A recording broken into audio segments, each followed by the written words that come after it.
আমি বলছি রে, আমি তোকে শুধু শুধু বিসর্জন দিচ্ছি না রে।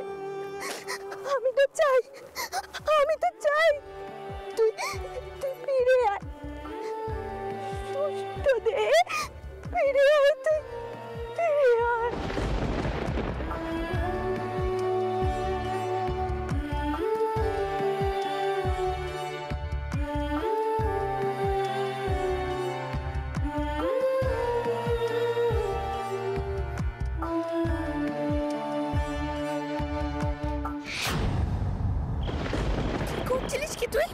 কি করছিলিস? তোর মাথা খারাপ হয়ে গেছে? নিজের ছেলেকে জলে ভাসিয়ে দিচ্ছিলিস? সারা জীবন পাতকি হতিস, মুখ পরি পাতকি হতিস। দিদি, দে তো ছেলেকে, দে। দিদি, দিদি, তুমি ওকে নিও না দিদি। ও দিদি, কোথায় নিয়ে যাচ্ছ দিদি? ও দিদি, দোয়াই দেবো, তুমি ওকে নিয়ে যেও না। আমি তো বলছি ওর পুণ্যতে অনেক সুস্থ বেটা হবে। আমি নিজে বিচার করিয়েছি, কনকটা ওর কয়ে গেছে। এ বেটার বেশি দিন বাঁচবে না। দেখো না, দেখো, এই দেখো না, দেখো জ্বরে কেমন গা হাত পা পুড়ে যাচ্ছে। দেখো না দিদি, দেখো এই বেটা হচ্ছে আগেরটার মতো চলে যাবে দিদি। এই বেটা হচ্ছে থাকবে না। দিদি, দিদি, দোয়াই তোমার দিদি, দিদি তুমি ওকে নিয়ে যেও না দিদি, দোয়াই তোমার, দোয়াই তোমার দিদি, দোয়াই। কিছু চাই না, তোর মাথা খারাপ হয়ে গেছে সরজু। ধম্মে বাধা দিচ্ছ দিদি, ধম্মে বাধা দিচ্ছ। বলছি না, বলছো তো এ চলে গেলে অনেক সুস্থ বেটা আসবে। তুমি চাও না তাই না? বুঝেছি, শাশুড়ি মা যা বলেন একদম ঠিক। তুমি চাও না আমি সুস্থ বেটার জন্ম দিই। তুমি চাও না, তুমি দিদি বলছি সরজু। তোর মুখ থেকে এমন কথা বেরোলো? তুই হয়তো ভুলে যাচ্ছিস আমি তোর বড় দিদি আর তুই আমার ছোট বোন। আমি চাইলে এক্ষুনি তোকে একটা চড় মারতে পারতাম, কিন্তু ইহার তিনি এখানে আছেন। চল চল এখান থেকে, চল আমার সাথে। আয় আয় বলছি, আয় আয় আয়।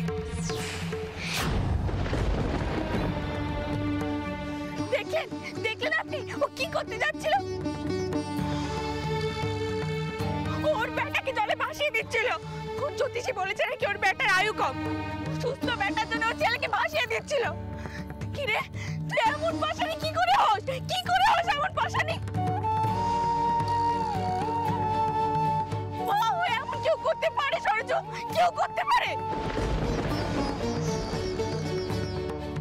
তাছাড়া সরকার আইন করে এই প্রথা বন্ধ করেছে।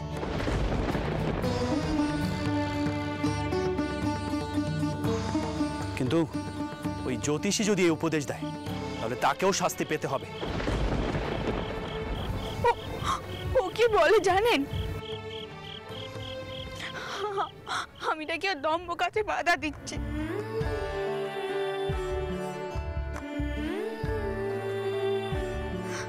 আমার নাকি ওর ভাগ্য থেকে হিংসে হয়। আমি নাকি চাইলে ওর বেটা হোক।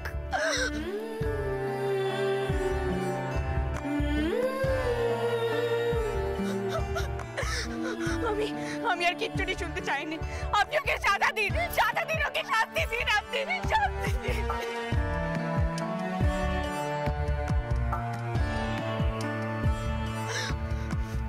আর বাতাসে দিদিকেও আমি দেখে নেব।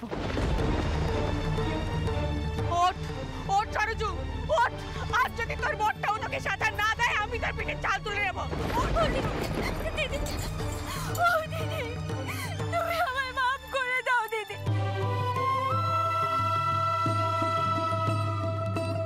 আমায় তুমি মাফ করে দাও। আমি যে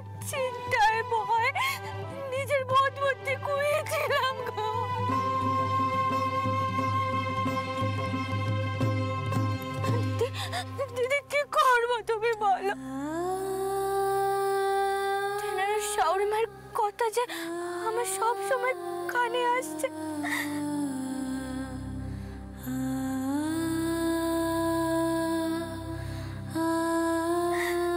সুস্থ বেটার জন্ম না দিলে তিনি আমায় ত্যাগ দেবে।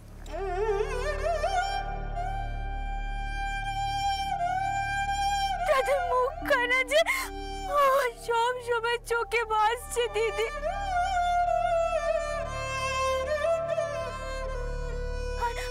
আর জানো কনকটাও তো কয়ে গেছিলেন নিজের বুকের দনকে মা গঙ্গার কাছে দিলে মা গঙ্গা নাকি তাকে ফিরিয়ে দেয়।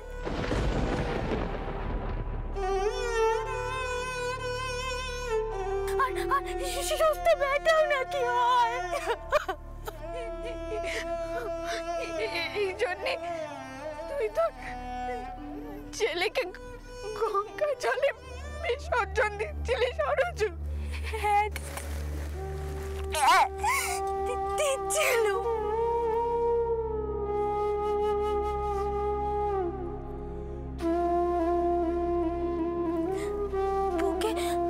বুকে পাথর বেঁধে বিসর্জন দিচ্ছিল।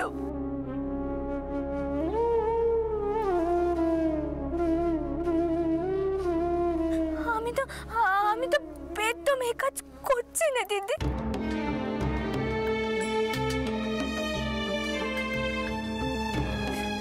অনেক মাই তো এমন কাজ করে দিদি,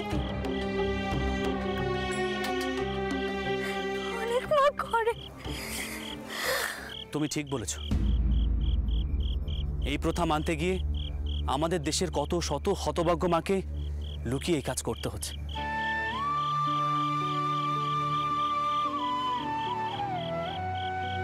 যতদিন না পর্যন্ত আমাদের মনে সুবুদ্ধি উদয় হচ্ছে ততদিন পর্যন্ত শুধু আইন করে প্রথা বন্ধ করা যাবে না।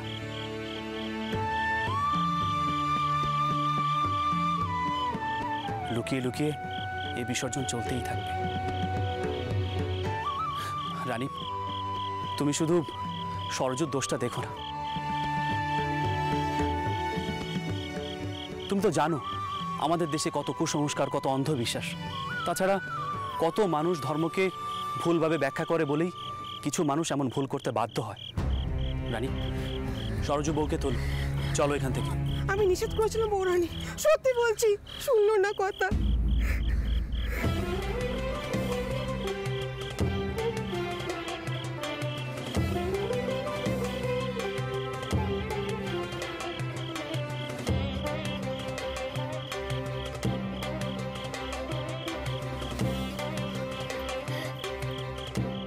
দিদি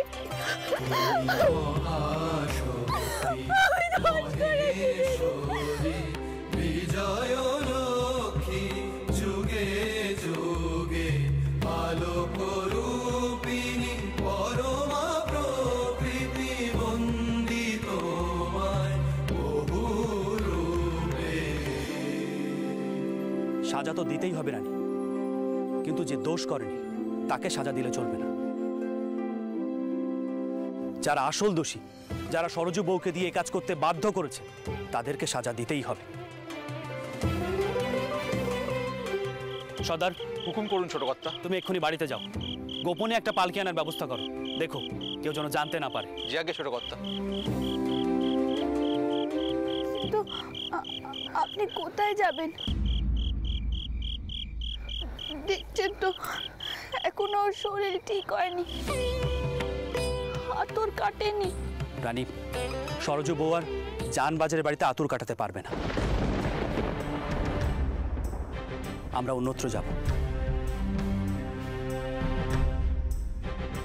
ও বাড়ি আর নয়।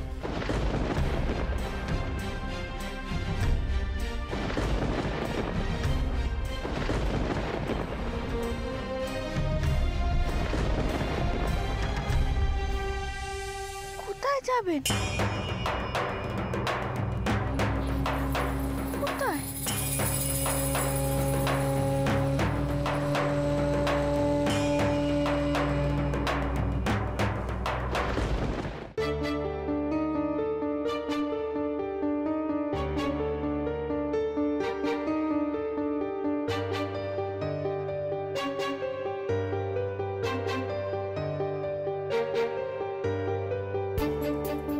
নাম কর্তা। এ কি নায়েব, এত সকালে? আগে সুখবর আছে, ওই বড় খুকির বেটা হয়েছে। আপনি বিশ্রাম নিচ্ছিলেন তাই। এ কি খবর শোনালে হে? হ্যাঁ, এই এত সকালে এ তো মধুর সংবাদ। এই নাও, এই নাও, এই নাও তোমার বকশিস। যাও যাও, ঝি চাকর লেঠেল যারা আছে তাদের সকলকে মিষ্টি খাওয়াও। যা যা। নাম কর্তা। হ্যাঁ, মারবাড়ি থেকে বাবু রাজচন্দ্র দাস এবং একটি পালকি এসেছে। এত সকালে রাজচন্দ্র দাস? যা যা যা, নিয়ে আয় নিয়ে আয়। বাবু রাজচন্দ্র দাস এত সকালে? আমার কি মনে হয় জানো নায়েব, নিশ্চয়ই কোনো সুসংবাদ দিতে এসছে ওদের বাড়ির তরফ থেকে। কিন্তু পালকিতে কে আসতে পারে? আসতে দেখে দেখে নাও।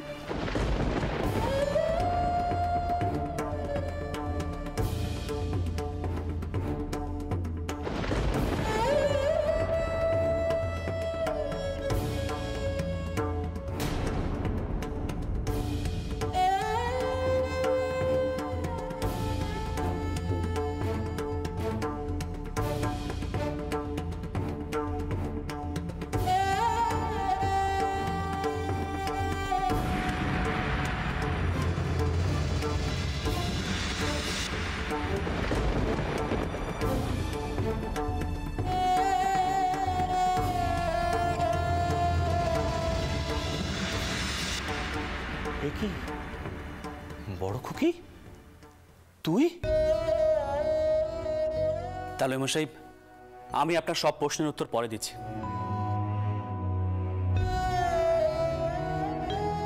আগে মেয়েদের অন্তরে যেতে অনুমতি দিন। হ্যাঁ নায়েব, যাও ওদের সঙ্গে নিয়ে অন্দরে যাও। প্রথমবার পৌত্র এসছে ঘরে, গিন্নিমাকে খবর দাও।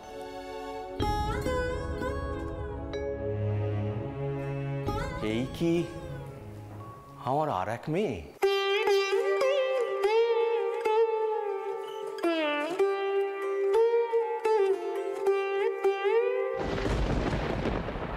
কি হয়েছে বড় খুকি?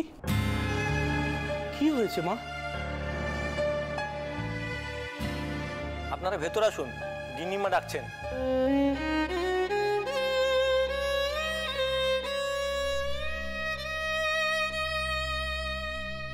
চল।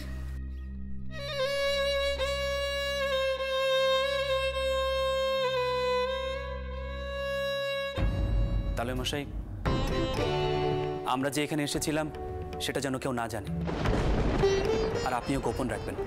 কি হয়েছে বাবা রাজচন্দ্র? একটু স্পষ্ট করে বলো তো, খুকির এই অবস্থা কেন? ওর তো এখন আতুর ঘরে থাকার কথা।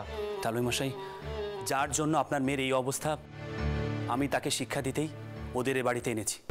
বুঝলাম না, একটু স্পষ্ট করে বলো তো বাবা। এসো এসো, বসো।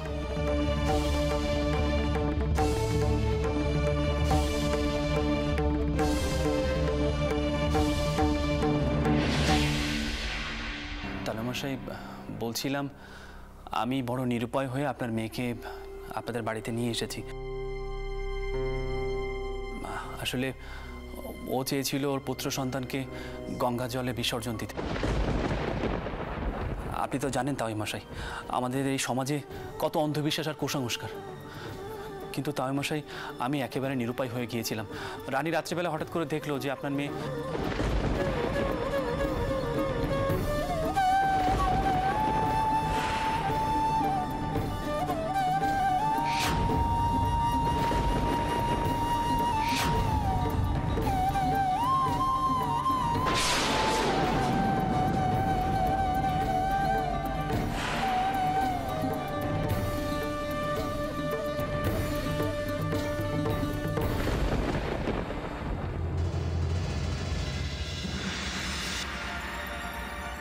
তোমার বেটাকে দাও দেখি, গরম জলে একটু গা হাত পাটা মুছিয়ে দি। বউ, ও বউ, বউ, হুমা, হাতুর ঘর থেকে বউ বেটা সব গেল কোথায়? কর্তা মা,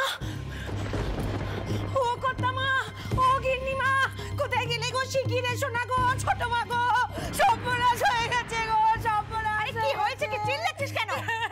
আরে আতুর ঘর তো খালি গো, বউ বেটা ঘরে নেই গো, কি সর্বনাশ হয়ে গেছে। দেখি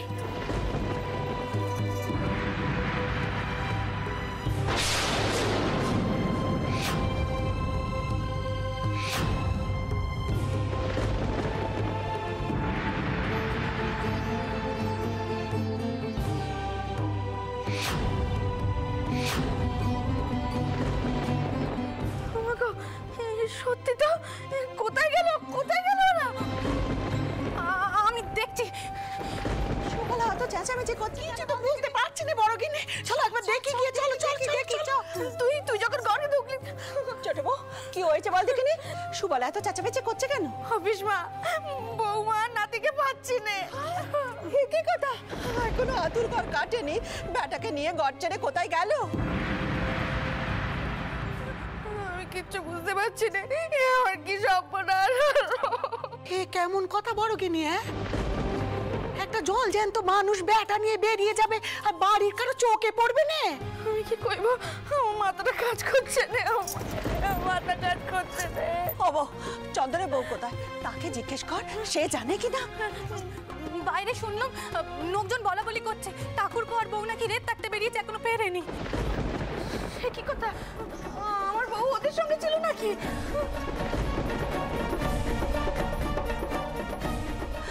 রেত থাকতে বেরিয়েছে, কাউকে কিচ্ছুটি বলেনি, এখনো ফিরল নে।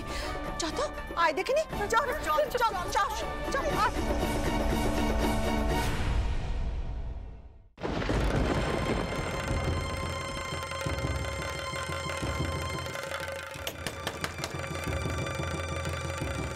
চন্দর, ও চন্দর, নাথবো, নাথবো।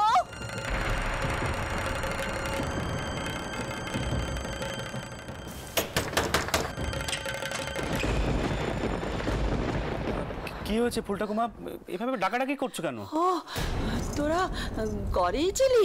কি অদ্ভুত প্রশ্ন, ঘরে থাকবো না তো কোথায় যাব? চন্দর, চন্দর, তোরা রেতে কোথায় গেছিলি বাবা? শুনলাম। কে শুনলি? আমরা রাতের ঘরে বাইরে ছিলাম। দেখো মা, প্রথমত আমরা কোথাও যাইনি, আর যদি গিয়েও থাকি তাতে কি যায় আসে? এসে যায় চন্দর, এসে যায়। আতুর ঘরে সরজু আর সরজুর বেটা নেই। সে কি, এই অবস্থায় কোথায় গেল? আর গেলই বা কি করে? সেটাই তো আমাদের প্রশ্ন চন্দর। তোর বউ কোথায় রে? তাকে দেখছি না কেন? কেন, সরজু বউকে না পাওয়ার সঙ্গে রানীর কি সম্পর্ক? দুটিতে তো খুব বাপ, তাই শুধোচ্ছি। চন্দর, ছোট বৌমা কোথায়?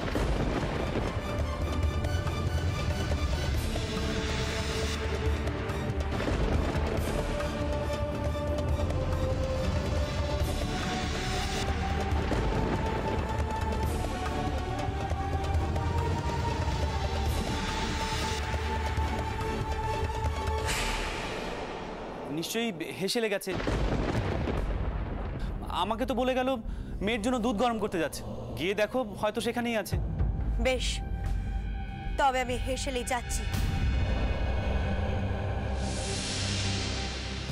দেখি সেখানে ছোট বৌমা আছে কিনা।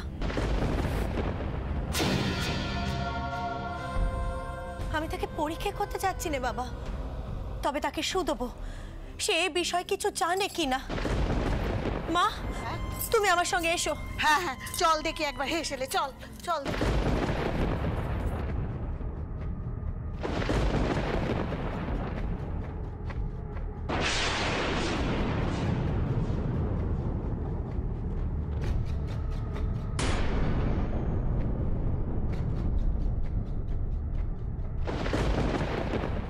বলেছিলাম না দুধটা ঠান্ডা করে রাখতে, এত গরম দুধ কি মেয়েটা খেতে পারে?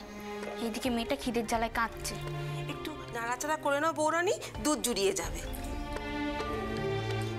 বৌরানী, কেউ না কেউ কিন্তু ঠিক বুঝেছে যে রেতে তুমি গড়ে চিলে নে। তোমাকে যে কাজটা করতে বললাম সেটা করো। নাও, মেয়েকে গিয়ে দুধটা খাইয়ে দাও, দেখো যেন গরম না থাকে।